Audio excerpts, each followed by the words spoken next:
ॐ नमो भगवते वासुदेवाय। श्रीमद्भागवत महापुराणम चतुर्थः स्कंधः अथ प्रथमो अध्यायः स्वयंभू मनु की कन्याओं के वंश का वर्णन। श्री मैत्रेय जी कहते हैं, विदुर जी, स्वयंभू मनु के महारानी सतरूपा से प्रियव्रत और उत्तानपाद, इन दो पुत्रों के सिवा 3 कन्याएं भी हुई थीं। वे आकूति, देवहूति और प्रसूति नाम से विख्यात थीं। आकूति का यद्यपि उसके भाई थे, तो भी महारानी सतरूपा की अनुमति से उन्होंने रुचि प्रजापति के साथ पुत्रिका धर्म के अनुसार विवाह किया। पुत्रिका धर्म के अनुसार किए जाने वाले विवाह में यह शर्त होती है कि कन्या के जो पहला पुत्र होगा उसे कन्या के पिता ले लेंगे। प्रजापति रुचि भगवान के अनन्य चिंतन के कारण ब्रह्म तेज से संपन्न थे। उन्होंने आकूति के गर्भ से एक पुरुष और स्त्री का जोड़ा उत्पन्न किया। उनमें जो पुरुष था वह साक्षात यज्ञ स्वरूपधारी भगवान विष्णु थे, और जो स्त्री थी वह भगवान से कभी अलग न रहने वाली लक्ष्मी जी की अंश स्वरूपा दक्षिणा थी। मनु जी अपनी पुत्री आकूति के उस परम तेजस्वी पुत्र को बड़ी प्रसन्नता से अपने घर ले आए और दक्षिणा को रुचि प्रजापति ने अपने पास रखा। जब दक्षिणा विवाह के योग्य हुई तो उसने यज्ञ भगवान को ही पति रूप में प्राप्त करने की इच्छा की। तब भगवान यज्ञ पुरुष ने उससे विवाह किया। इससे दक्षिणा को बड़ा संतोष हुआ। भगवान ने प्रसन्न होकर उससे 12 पुत्र उत्पन्न किए। उनके नाम हैं तोष, प्रतोष, संतोष, भद्र, शांति, इडस्पति, ईध्म, कवि, विभु, स्वन्ह, सुदेव और रोचन। ये ही स्वयंभू मनवंतर में तुषित नाम के देवता हुए। उस मनवंतर में मरीचि आदि सप्तऋषि थे। भगवान यज्ञ ही देवताओं के अधीश्वर इंद्र थे, और महान प्रभावशाली प्रियव्रत एवं उत्तानपाद मनुपुत्र थे। वह मनवंतर उन्हीं दोनों के बेटों, पोतों और दौहित्रों के वंश से छा गया। प्यारे विदुर जी, मनु जी ने अपनी दूसरी कन्या देवहूति कर्दम जी को ब्याही थी। उसके संबंध की प्रायः सभी बातें तुम मुझसे सुन चुके हो। भगवान मनु ने अपनी तीसरी कन्या प्रसूति का विवाह ब्रह्मा जी के पुत्र दक्ष प्रजापति से किया था। उसकी विशाल वंश परंपरा तो सारी त्रिलोकी में फैली हुई है। मैंने कर्दम जी की 9 कन्याओं का, जो 9 ब्रह्म ऋषियों से ब्याही गई थीं, पहले ही वर्णन कर चुका हूँ। अब उनकी वंश परंपरा का वर्णन करता हूँ, सुनो। मरीच ऋषि की पत्नी कर्दम जी की बेटी कला से कश्यप और पूर्णिमा नामक 2 पुत्र हुए, जिनके वंश से यह सारा जगत भरा हुआ है। शत्रुतापन विदुर जी, पूर्णिमा के विरज और विश्वग नाम के 2 पुत्र तथा देवकुल्या नाम की एक कन्या हुई। यही दूसरे जन्म में श्री हरि के चरणों के धोवन से देव नदी गंगा के रूप में प्रकट हुई। अत्रि की पत्नी अनसुईया से दत्तात्रेय, दुर्वासा और चंद्रमा नाम के 3 परम यशस्वी पुत्र हुए।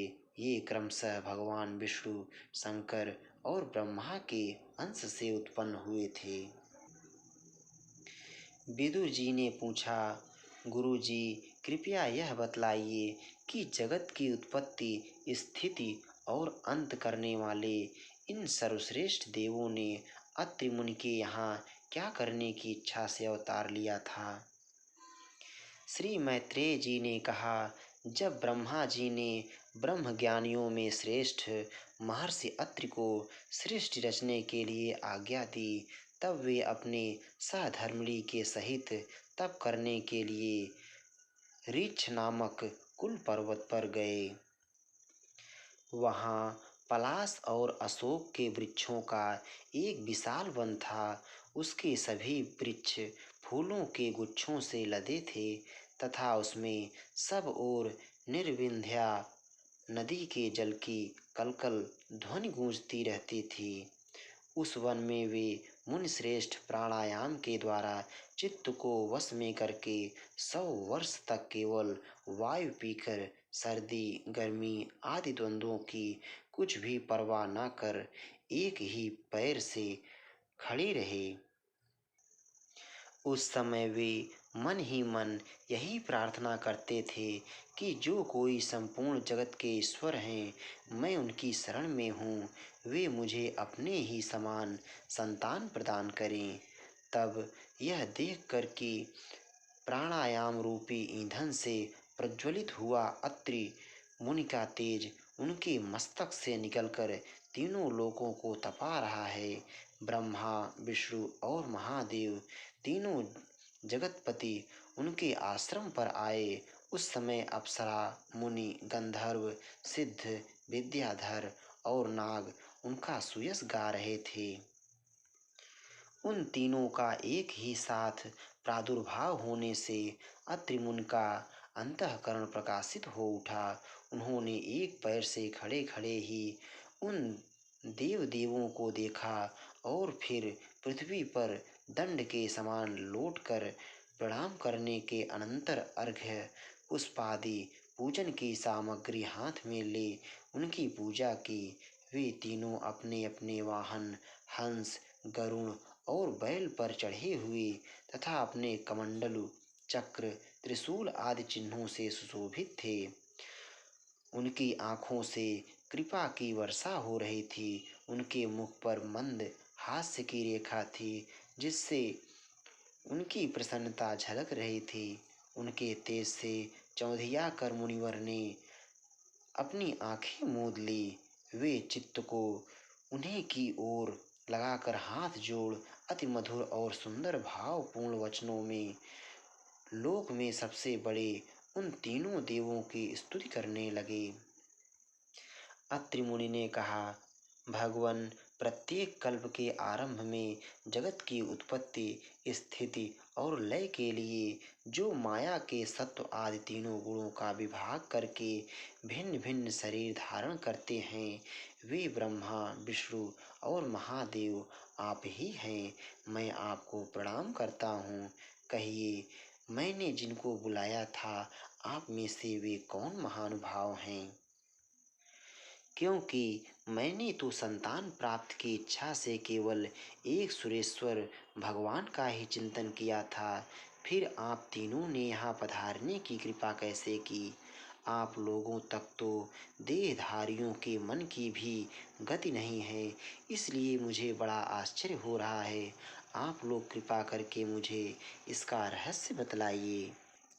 श्री मैत्रेय जी कहते हैं, समर्थ विदुर जी, अत्रि मुनि के वचन सुनकर वे तीनों देव हंसे और उनसे सुमधुर वाणी में कहने लगे।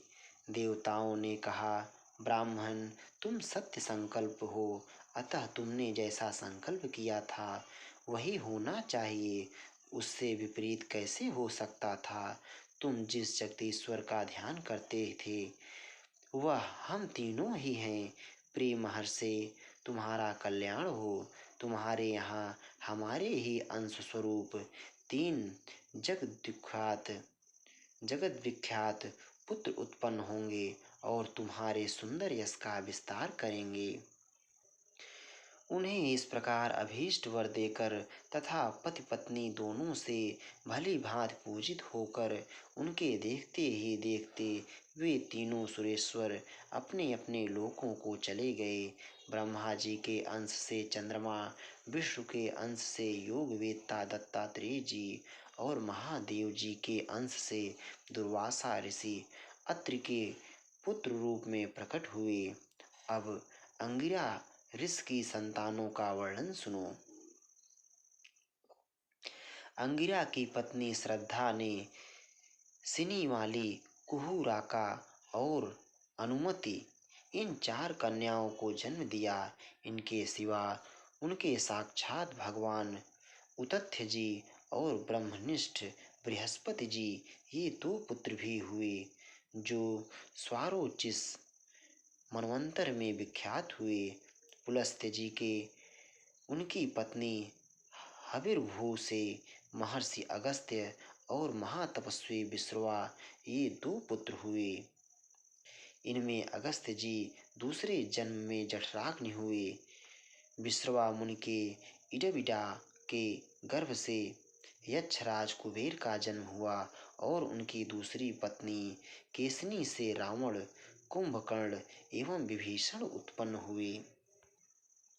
महामते, महर्षि पुलह की स्त्री परम साध्वी गति से कर्मश्रेष्ठ वरीयान और सहिष्णु ये 3 पुत्र उत्पन्न हुए। इसी प्रकार क्रतु की पत्नी क्रिया ने ब्रह्म तेज से देदीप्यमान बालखिल्यादि 60,000 ऋषियों को जन्म दिया। शत्रुतापन विदुर जी वशिष्ठ जी की पत्नी ऊर्जा अरुंधति से चित्रकेतु आदि 7 विशुद्ध चित्त ब्रह्म ऋषियों का जन्म हुआ। उनके नाम चित्रकेतु, सुरोचि, बिरजा, मित्र, उल्बड़, वसुभृदान और दुमान थे। इनके सिवा उनकी दूसरी पत्नी से शक्ति आदि और भी कई पुत्र हुए। अथर्वा मुनि की पत्नी चित्ति ने दध्यंग दधीच नामक एक तपोनिष्ठ पुत्र प्राप्त किया, जिसका दूसरा नाम अश्वशिरा भी था। अब भृगु के वंश का वर्णन सुनो। महाभाग भृगु जी ने अपनी भार्या ख्याति से धाता और विधाता नामक पुत्र तथा श्री नाम की एक भगवत परायणा कन्या उत्पन्न की। मेरु ऋषि ने अपनी आयति और नियति नाम की कन्याएं क्रमशः धाता और विधाता को ब्याही। उनसे उनके मृकंड और प्राण नामक पुत्र हुए। उनमें से मृकंड के मार्कंडेय और प्राण के मुनिवर वेदशिरा का जन्म हुआ। भृगु जी के एक कवि नामक पुत्र भी थे। उनके भगवान ऊष्णा शुक्राचार्य हुए।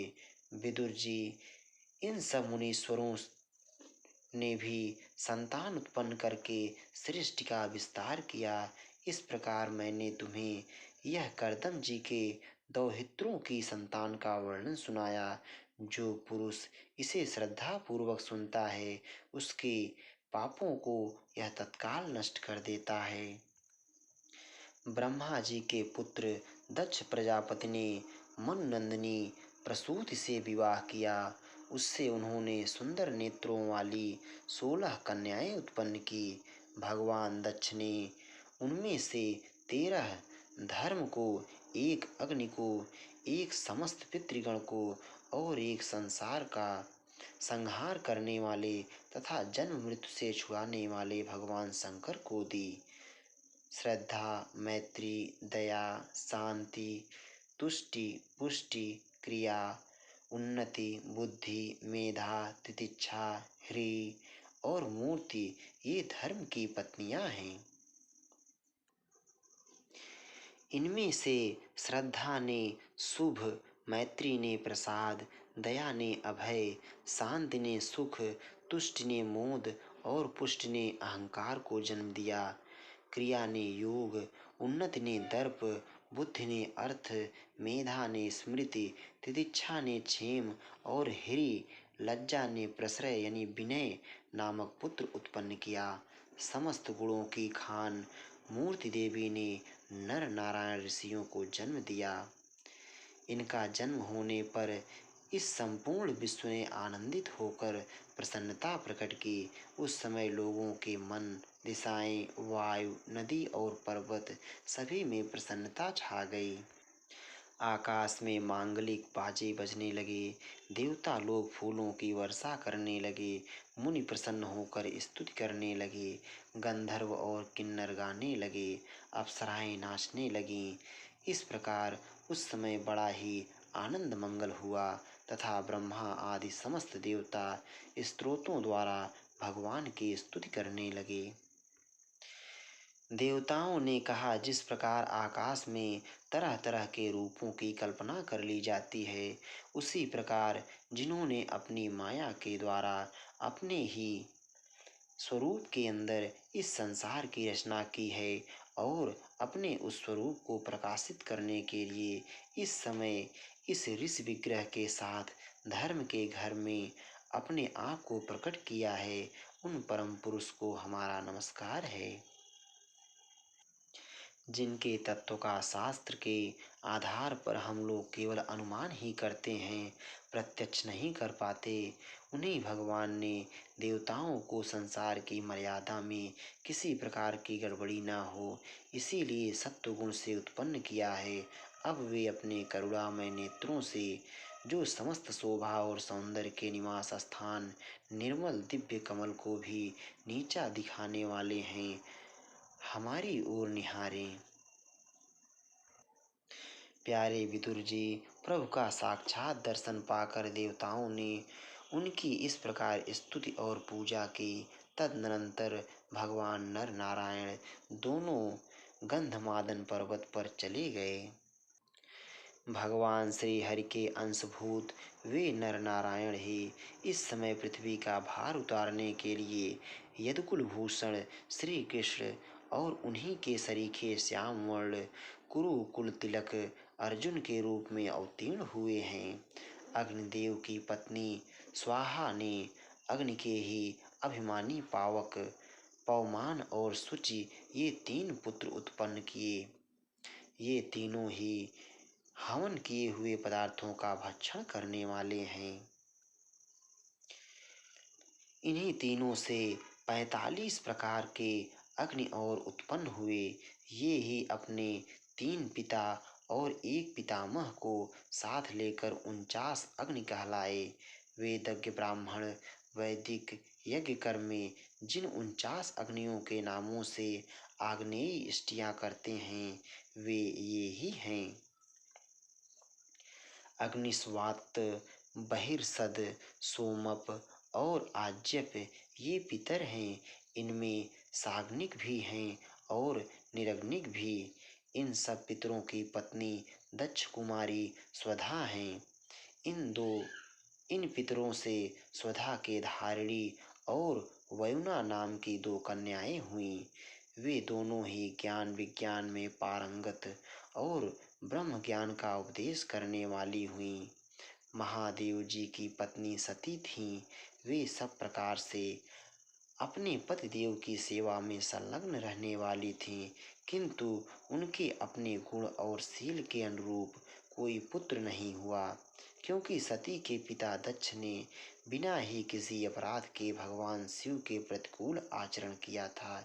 इसलिए सती ने युवावस्था में ही क्रोधवश योग के द्वारा स्वयं ही अपने शरीर का त्याग कर दिया था। इति श्रीमद्भागवते महापुराणे पारमहंस्यां संहितायां चतुर्थस्कन्धे विदुरमैत्रेय संवादे प्रथमो अध्यायः। श्री राधा वल्लभ लाल की जय।